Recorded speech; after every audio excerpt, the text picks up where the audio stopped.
Pria ini baru saja pulang ke rumahnya dan langsung melihat istrinya yang sedang telanjang. Tak lama, dari kamar mandi keluar seorang pria asing. Kedua pria itu saling menatap, lalu sama-sama melirik arah pistol di atas meja. Awalnya, situasi tampak akan memanas, tapi sang suami hanya melirik lawannya, lalu berjalan masuk ke kamar untuk bicara dengan istrinya. Tidak seperti yang kita duga, kalimat pertama yang diucapkan sang istri adalah, "Aku melakukannya seperti yang kamu suruh." Ternyata, semua ini adalah bagian dari rencana sang suami. Ia meminta istrinya pura-pura mendekati pria tersebut, yang merupakan seorang polisi dari unit kejahatan keras dan membocorkan rencana perampokan bank yang sudah mereka susun. Setelah itu, mereka mulai menyiapkan senjata dan perlengkapan, lalu mengendarai mobil ke bank tujuan mereka. Sesuai rencana, polisi yang menerima bocoran informasi langsung datang ke lokasi dan mengawasi setiap gerak-gerik mereka.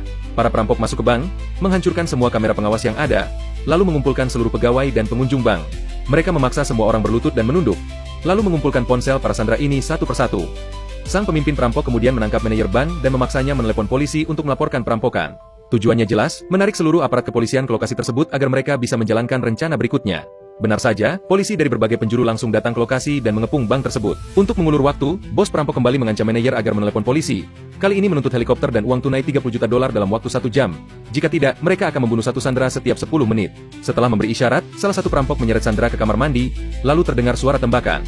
Mendengar suara tembakan ini, polisi pun semakin panik dan mulai merancang strategi penyelamatan. Namun, belum sempat bertindak, tiba-tiba terdengar ledakan dari dalam bank. Awalnya polisi mengira perampok meledakan brankas, tapi setelah lama tak ada suara, mereka mulai curiga. Kapten polisi memperhatikan tutup got di dekat bank dan tiba-tiba terpikir sesuatu di benaknya. Dia lalu mengambil linggis dan membuka pintu utama bank. Saat masuk, ternyata para perampok sudah menghilang tanpa jejak.